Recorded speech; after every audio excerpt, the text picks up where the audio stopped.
Assalamualaikum warahmatullahi wabarakatuh.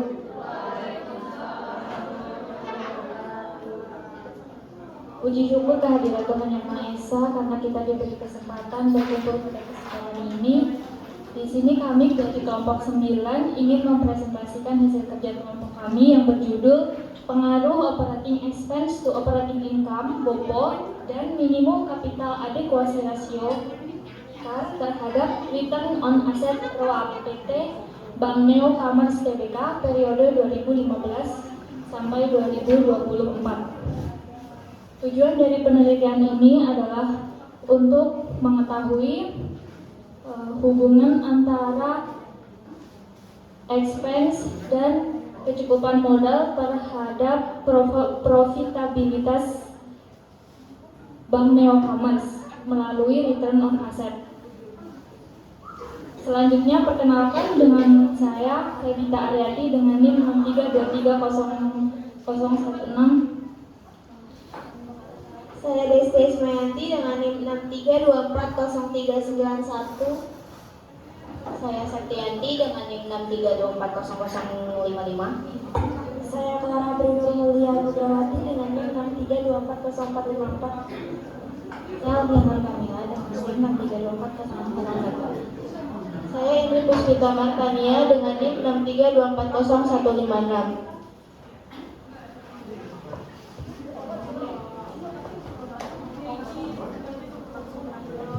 Untuk materi selanjutnya akan dibacakan oleh Alvia. Efisiensi dan stabilitas merupakan prinsip dasar perbankan yang sehat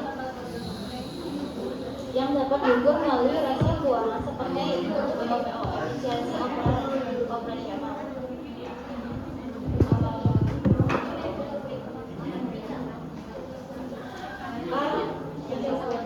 Kecukupan modal dan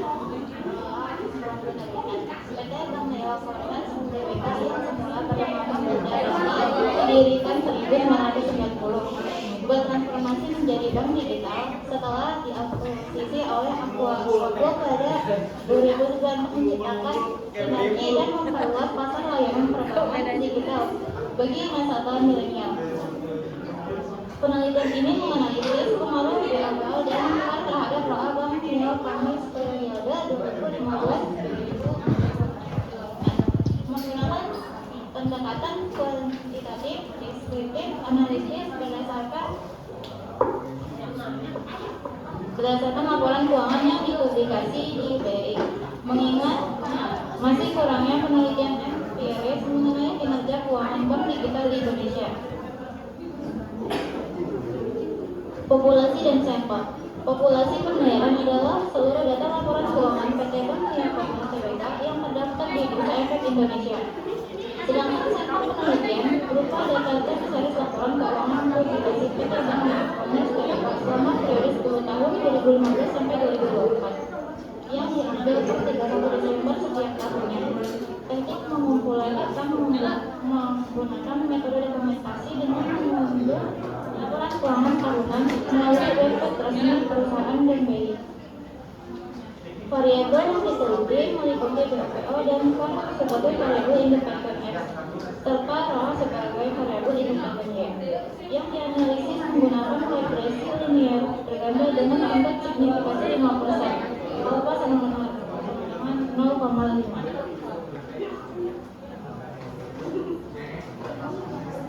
BOPO Operating Expense to Operating Income.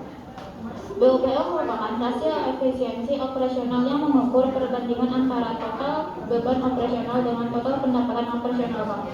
Dihitung dengan rumus total beban operasional dibagi total pendapatan operasional dikali 100%. Semakin rendah nilai BOPO menunjukkan bahwa bank lebih efisiensi dalam mengelola biaya operasionalnya. Sedangkan BOPO yang tinggi mengindikasi efisiensi operasional yang dapat mengganggu stabilitas profitabilitas. Rasio ini memiliki hubungan negatif dengan ROA. Artinya, ketika BOPO meningkat, maka biaya operasional naik, sehingga laba yang dihasilkan bank menurun. Dan sebaliknya, BOPO yang optimal dapat membantu meningkatkan kinerja bank dan memberikan dampak positif terhadap peningkatan ROA. Capital adequacy ratio adalah rasio kecukupan modal yang mengukur kemampuan bank dalam menyediakan modal yang cukup untuk menutup risiko kerugian dari aset produktif dihitung dengan rumus modal bank 3/5 tekan menurut risiko dikali 100%. Barang bukti mencerminkan kekuatan modal yang baik sehingga bank memiliki keleluasaan dalam melakukan ekspansi pembiayaan, memperluas kegiatan penyaluran kredit, dan meningkatkan pendapatan bunga yang pada akhirnya berdampak pada stabilitas keuangan bank. Secara teori, para berpotensi memberikan pengaruh positif terhadap karena modal yang menandai mendukung aktivitas operasional yang lebih produktif.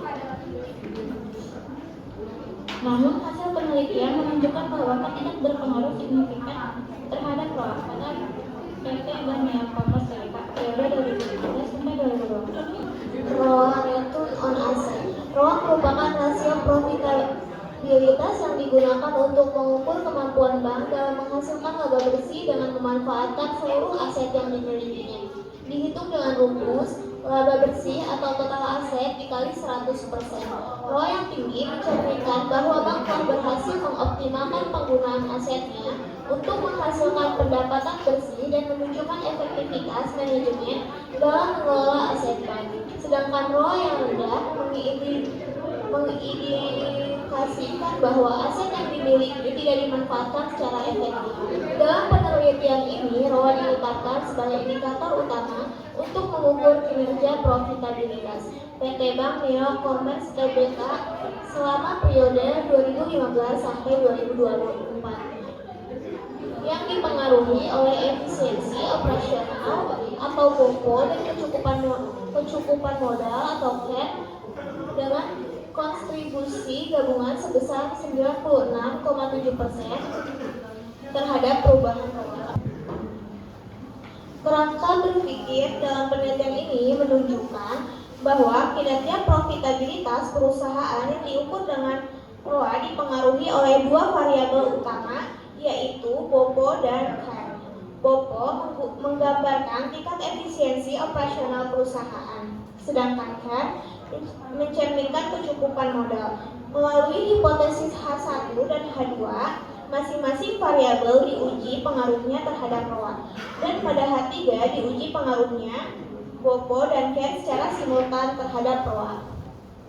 Dari dataset penelitian, data yang digunakan merupakan data sekunder time series tahun 2015 sampai 2024 PT Bank Neo Commerce Tbk diolah menggunakan SPSS. Variabel penelitiannya BOPO atau X1 mengukur efisiensi operasional bank atau beban operasional dibagi pendapatan operasional dikali 100%.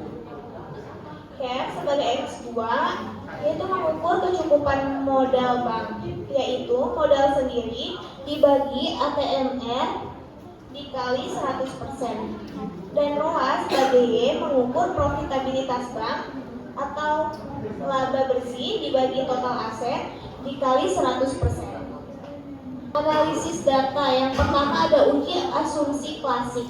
Uji asumsi klasik dilakukan dengan tujuan untuk mengetahui apakah model regresi yang digunakan sudah terbebas dari penyimpangan asumsi dan memenuhi ketentuan untuk mendapatkan linear yang baik. Apabila terjadi penyimpangan terhadap asumsi tersebut, akan menghasilkan estimasi yang tidak sahih. Deteksi yang biasa dilakukan terhadap ada tidaknya penyimpangan asumsi klasik adalah uji normalitas, multikolinearitas, dan heteroskedastisitas. Untuk analisis data yang kedua yaitu ada uji normalitas. Uji normalitas dilakukan untuk menguji apakah dalam model regresi variabel residu memiliki distribusi normal atau tidak. Boleh ke SPSS tolong. Di sini kita udah sajikan datanya dari 2015 sampai 2024, yaitu ada X1 sebagai BOPO sebagai X1, lalu ada CAR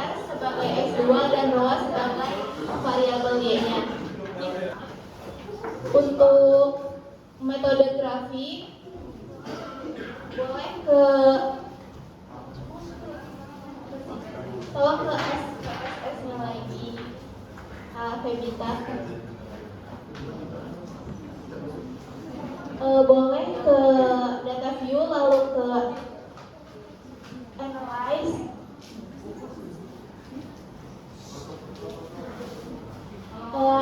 lalu ke regression,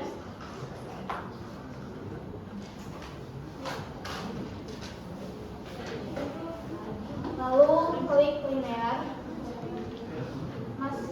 masukkan variabel masukkan variabel x ke independen dan variabel y ke dependen. Lalu klik plot, lalu masukkan dependen ke variabel y dan genesis ke variabel x. Lalu centang histogram dan juga normal probability plotnya, lalu klik continue, lalu oke.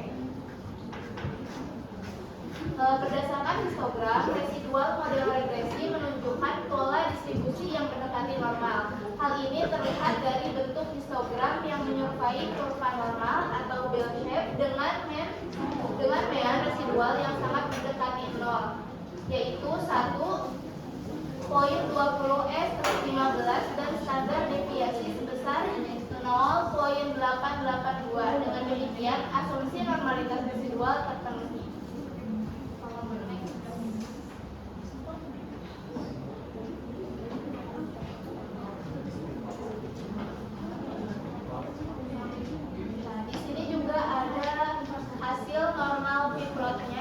Berdasarkan normal P-plot, titik-titik residual yang menyebar di sekitar garis diagonal dan mengikuti garis distribusi normal. Hal ini menunjukkan bahwa residual model regresi berdistribusi normal sehingga asumsi normalitas terpenuhi. Selanjutnya itu ada metode Kolmogorov-Smirnov.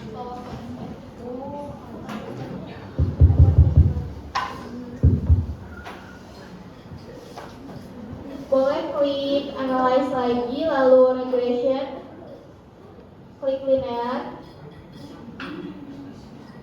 lalu klik save. Pada tombol residual boleh diklik standardizernya, setelah itu klik continue, lalu oke. Boleh ke data view yang di SPSS tadi.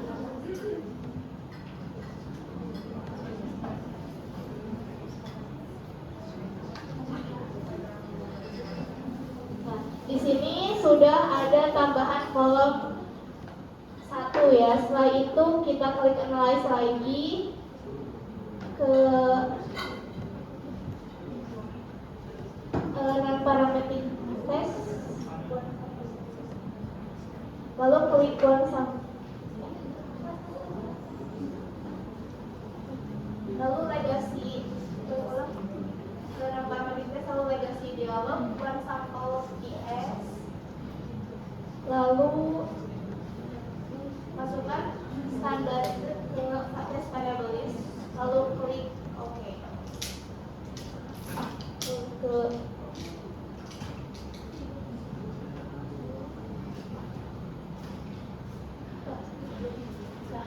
Hasil uji Kolmogorov-Smirnovnya menunjukkan nilai signifikansi sebesar 0,00 atau kurang dari 0,05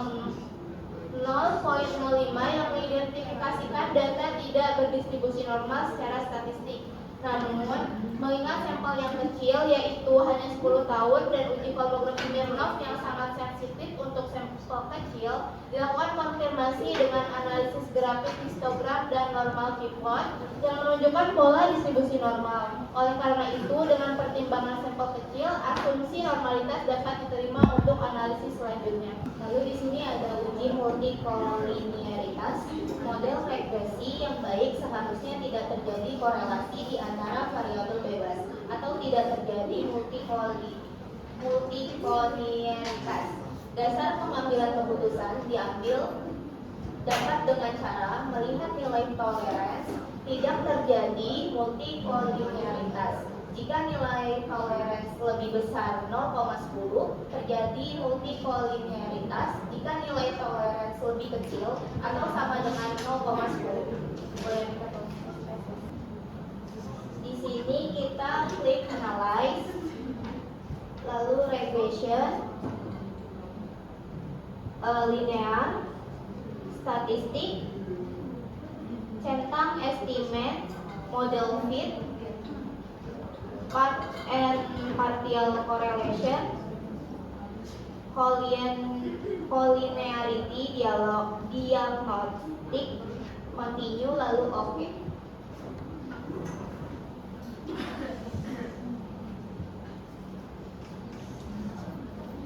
Berdasarkan tabel koefisien diperoleh persamaan regresi ROA sama dengan 11,211, Boko 0,108 dan CAR 0,026. Hasil uji T menunjukkan bahwa variabel Boko berpengaruh negatif dan signifikan terhadap ROA dengan nilai koefisien minus 0,108, T hitung minus 8,004 dan signifikansi kurang dari 0,001 yang berarti setiap kenaikan 1%, Boko akan menurunkan ROA sebesar 0,108%.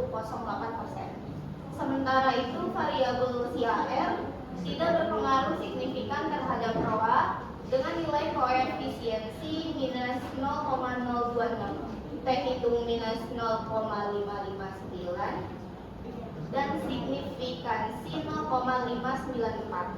Nilai standarisasi koefisien beta menunjukkan Boko sama dengan minus 0,930 memiliki kontribusi jauh lebih besar dibandingkan CAR terhadap ROA. Hasil uji multikolinearitas menunjukkan tidak terjadi multikolinearitas antara variabel independen karena nilai toleransi sebesar 0,351 yang artinya lebih besar dari 0,10 dan TIF sebesar 2,846 sehingga model regresi layak digunakan untuk analisis. Lalu lanjut.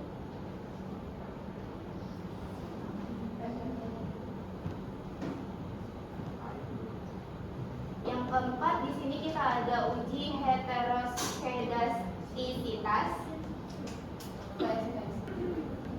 Pertama kita klik analyze, regression, linear, plots. Pindahkan spreadsheet ke Y dan zipper ke X. Atau saya pakai spreadsheet ke Y, kedua dari bawah ke Y, paling atas. Continue lalu oke.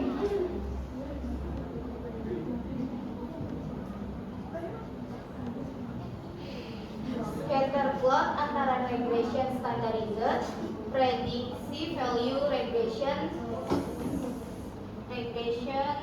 student residual menunjukkan penyebaran titik yang acak dan merata di atas serta di bawah garis nol. Tidak terlihat pola tertentu seperti melebar, menyempit, atau membentuk kurva yang mengindikasikan heteroskedastisitas. Meskipun terdapat satu titik yang relatif jauh dari kumpulan data atau outlier ringan, secara keseluruhan varian residual bersifat homoskedastisitas, sehingga asumsi klasik regresi terpenuhi dan model layak digunakan untuk analisis dan prediksi. Lalu di sini ada uji autokorelasi.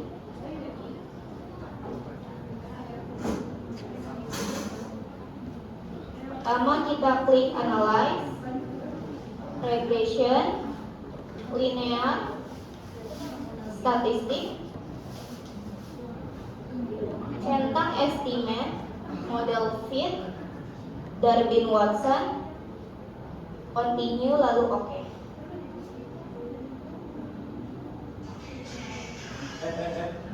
Nilai R sebesar 0,983 menunjukkan hubungan yang sangat kuat antara Bobo dan si AR terhadap ROA. Nilai R square sebesar 96,7% berarti Bobo dan si AR secara bersama-sama mampu menjelaskan variasi ROA sebesar 96,7%. Sedangkan 3,3% dipengaruhi faktor lain di luar model. Just R square sebesar 95,7% menegaskan bahwa kemampuan prediksi model tetap sangat tinggi dan stabil setelah disesuaikan dengan jumlah variabel dan sampel. Error of the estimate sebesar 0,97510 menunjukkan tingkat kesalahan prediksi yang relatif kecil sehingga model cukup akurat. Nilai Darwin-Watson sebesar 1,490 berada pada zona inkonklusif, tetapi cenderung mendekati kondisi tidak terjadi autokorelasi, sehingga model masih dapat diterima. Klik analyze, lalu regression,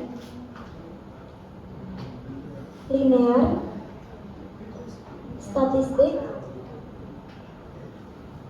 centang estimate, model fit, R square,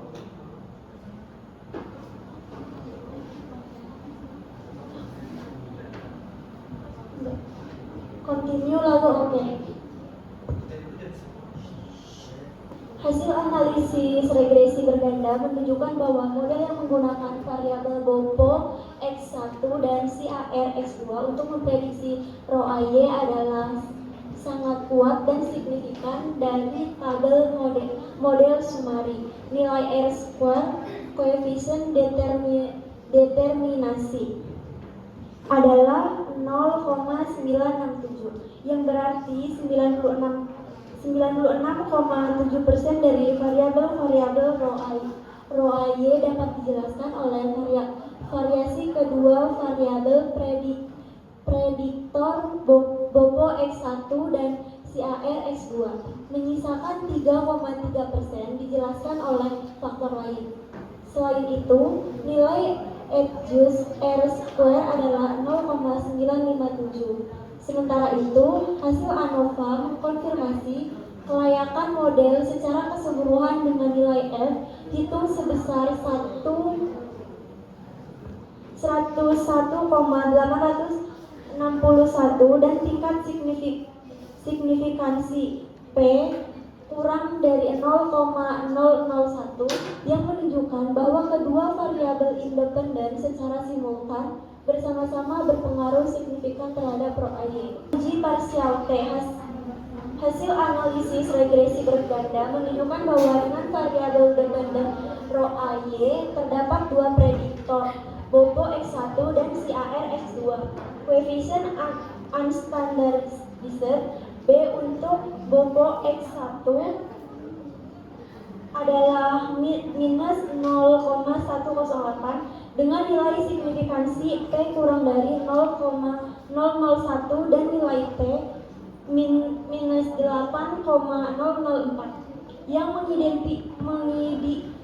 mengindikasikan bahwa Bobo X1 berpengaruh signifikan dengan negatif terhadap ROA-Y. Sementara itu, koefisien unstandardized B untuk CAR X2 adalah minus 0,026 dengan nilai signifikansi P 0,594 jauh di atas 0,05 dan nilai T minus 0,559 yang menunjukkan bahwa CAR X2 tidak berpengaruh signifikan terhadap ROA-Y.